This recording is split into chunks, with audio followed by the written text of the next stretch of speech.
આપણી આ સંસ્કૃતિ તો 5000 વર્ષ પહેલા સ્ત્રી સશક્તિકરણની વાત વિશ્વ માટે બરાબર છે, પણ આપણે એ સંસ્કૃતિના લોકો છીએ કે જો ખરેખર સ્ત્રી સશક્તિકરણની ભારતમાં જરૂર હોત તો રાણી લક્ષ્મીબાઈ ન થયા હોતા હોય છે. એ બહારની વાત છે, પણ નાનકડું ઉદાહરણ આપું કે પડદા પ્રથાને હિન્દુ ધર્મ સાથે જોડીને એને વૈશ્વિક સ્તર પર જે ટીકા કરવામાં આવે છે, આપણે હિન્દુ સંસ્કૃતિમાં ક્યાંય પડદા પ્રથા છે જ નહીં. આપણા દેવી દેવતાઓના શિલ્પો, સ્થાપત્યો, આપણી કોતરણીઓ ક્યાંય એ છે જ નહીં. બહારથી આવેલા વિધર્મીઓ અને ગુલામીના સમયમાં પ્રોટેક્શન માટે જે યુઝ કરવામાં આવેલી પ્રથાને હિન્દુ પ્રથા તરીકે થોપી દે, અત્યારે જેનું અર્થઘટન થઈ રહ્યું છે, એવું જ કંઈક આ સ્ત્રી સશક્તિકરણ માટે છે. પહેલેથી નારીને પૂજતો સમાજ એ સ્ત્રીનું અપમાન ક્યારે કરી જ ન શકે. એટલે એ વસ્તુને સ્વીકારી અને અત્યારે સમયની જરૂરિયાત શું છે એને સાથે લઈને આપણે ચાલવાનું છે. અત્યારે 3 લોકોનો પરિવાર હોય, ન્યુક્લિયર ફેમિલીની સિસ્ટમ થઈ ગઈ છે. એ 3 જણાને સાથે લઈને ચાલવામાં તકલીફ પડતી હોય, મતભેદો થતા હોય, પતિ પત્ની એકલા રહેતા હોય તો અઠવાડિયામાં 3 વખત કોઈ એક મુદ્દા પર બંનેનો મત એક ન થઈ શકતો હોય, ત્યારે આપણા દાદી નાની 15, 20, 30 લોકોના પરિવારને સાથે લઈને ચાલતા એક જે છૂપું લીડરશિપનો ગુણ છે ત્યાંથી આવ્યો છે. કદાચ ત્યારે એને ઓળખ ન મળી, પરંતુ એ ઓળખ વાત એ છે કે આપણી દાદી નાનીના સંસ્કારો છે કે જેને આજે આપણે નેતૃત્વ સુધી સ્ત્રીઓ પહોંચી છે. 1960માં મહિલા સાક્ષરતા દર માત્ર 15% હતો, પરંતુ એ સમયની મહિલાઓના સંતાનો આજે સર્વોચ્ચ લેવલ પર છે. પોતે અભણ હોવા છતાં, જેમ મેં પહેલા કીધું કે પોતાના સંતાનોને ભણાવ્યા છે, દીકરીને ઉંબરાની બહાર જવાની હિંમત આપી છે, એ જે સંસ્કાર છે એ પેઢીને એમને ટિફિન પણ ભરવાનું છે અને ઓફિસ પણ જવાનું છે. અત્યારની જે જેન ઝી છે મને બહુ ગમતી જનરેશન છે. ભલે એને લોકો એવું કહેતા હોય કે બહુ સ્વચ્છંદ છે કે પછી એ લોકોમાં પેશન્સ નથી, પણ મને ગમતી જનરેશન એટલા માટે છે કે એમને ના પાડતા આવડે છે, એમને પોતાની સેલ્ફ રિસ્પેક્ટ સાચવતા આવડે છે. આપણે ટિફિન પણ ભર્યું, ઘરનું પણ ધ્યાન રાખ્યું, નોકરી પણ સંભાળી, પરિવારો પણ સંભાળ્યા, પણ આ જે જેન ઝી છે ને બહુ સ્પષ્ટ છે, કહી દે છે નહીં થાય મારાથી. આ જે ક્લેરિટી છે એ જેનઝીમાં છે ને ખરેખર મને ગમે છે. સન્માન, સ્વીકૃતિ અને સ્વતંત્રતા, આ 3 વસ્તુ આપણે આપવાની છે. આજથી 10 વર્ષ પછી તમે જ કમ્પેરિઝન જોજો. 2 પરિવારો, એક પરિવારની સ્ત્રીઓ જે છે એ એમને પૂરેપૂરી સ્વતંત્રતા છે, નોકરી કરી રહી છે, બહાર જઈ છે, ભણી રહી છે, પોતાના સંતાનોને એજ્યુકેટ કરી રહી છે, અને બીજા પરિવારની સ્ત્રી કે જે ઘર સંભાળી રહી છે.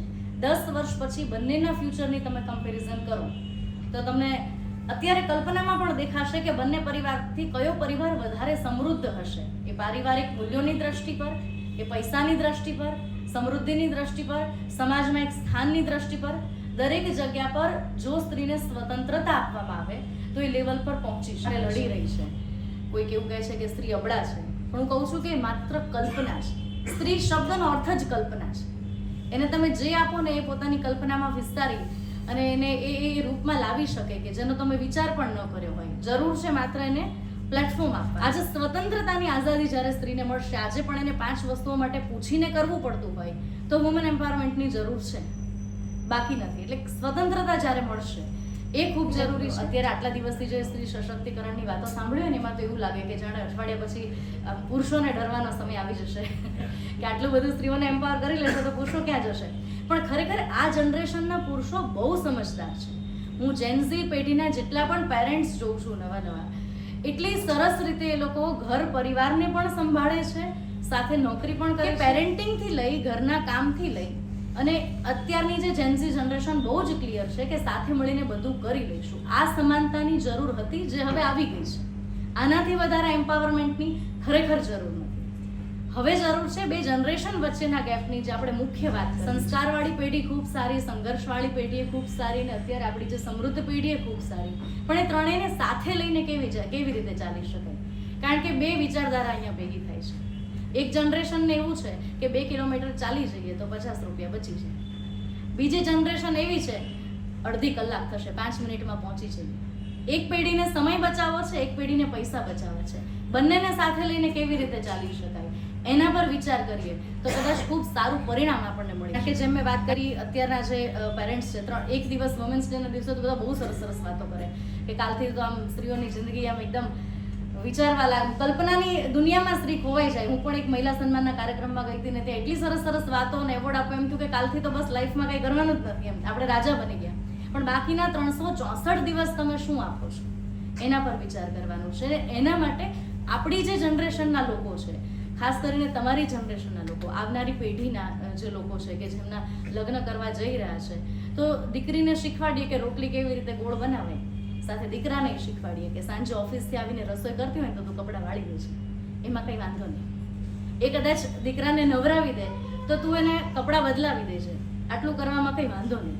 બસ આ શીખવાડવાનું છે આપણે કે આવનારી પેઢીમાં બંને સાથે લઈને ચાલે. બાકી સન્માન કરવાથી, મોમેન્ટો આપવાથી કે એના ફોટોગ્રાફ્સ આપવાથી, સોશિયલ મીડિયા પર પોસ્ટ કરવાથી સન્માનિત નહીં થઈ જાય. 364 દિવસ ઘરમાં એને સહયોગ મળે ને, એ સાચી નારી સશક્તિકરણ છે ને એ દિશામાં આપણે જઈ રહ્યા છીએ.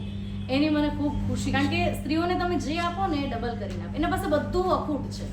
એના પાસે તમે રસોઈથી માંડીને કોઈ પણ વસ્તુ, નાનકડું ઉદાહરણ આપું, સ્મૃતિ એની પાસે એટલી છે. આજે અહીંયા કાર્યક્રમમાંથી ઘરે જઈ અને તમે ભૂલી જશો કે મેનુ શું હતું, પણ જેટલી પણ સ્ત્રીઓ છે ને, કોણે કયા કલરના કપડાં પહેર્યા હતા, કોની ઇયરિંગ્સ મેચ નહોતી, કોણે ગોલ્ડન કપડા સાથે સિલ્વર જ્વેલરી પહેરી હતી, કયા શાકમાં મીઠું ઓછું હતું, એ બધું યાદ હશે. આજે નહીં, આવતી મિટિંગ સુધી યાદ હશે ને આવતા વર્ષ સુધી યાદ હશે.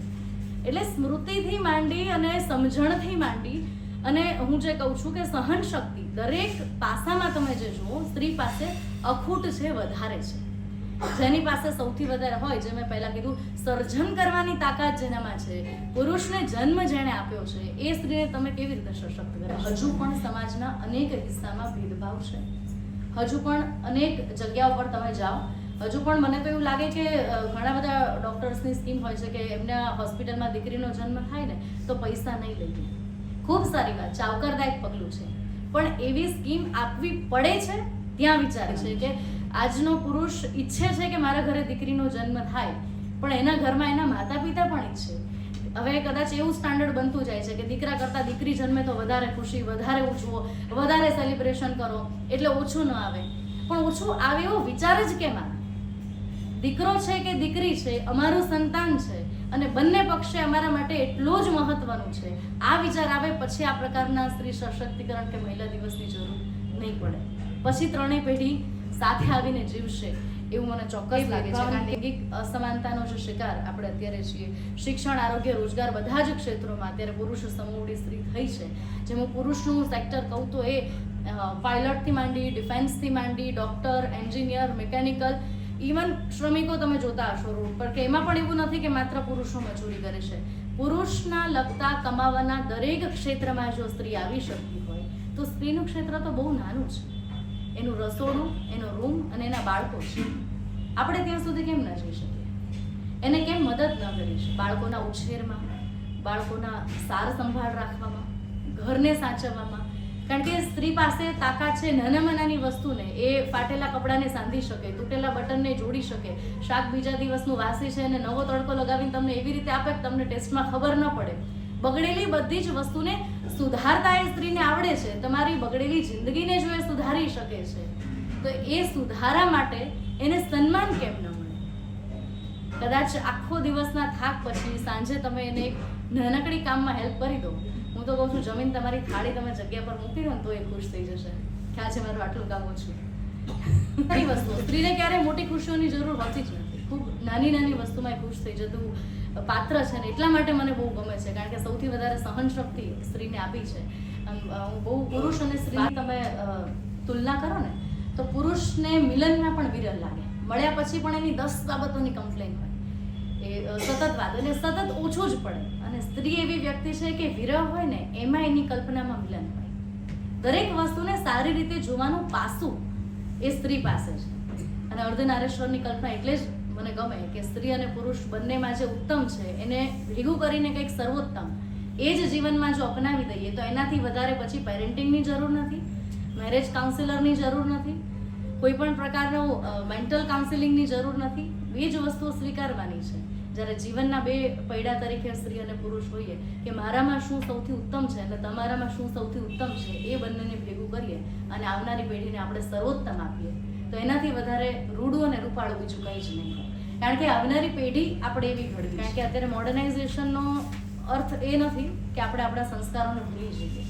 અને જે પેશન્સ અત્યારે આપણે જોઈ રહ્યા છે, ખરેખર એ 2 કલાક 5 કલાક એક ખાટલા પર બેસીને આખા ચણિયામાં ભરત ભરતી દાદી છે, એની સામે અત્યારની જનરેશન એવી છે કે 30 સેકન્ડની રીલ પણ એને ફાસ્ટ ફોરવર્ડ કરીને જોઈ છે.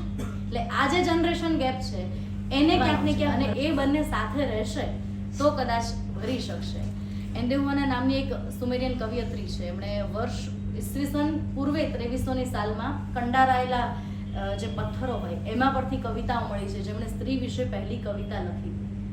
એટલે સ્ત્રી વિશે લખાયું આટલા વર્ષોથી છે, પણ હું તો કહું છું સ્ત્રી પોતે કવિતા છે. સ્ત્રી પાસે કેટલું અઢળક છે. એની પાસે હાલરડું છે, લગ્ન ગીતો છે, મરસ્યા છે, ગરબા છે.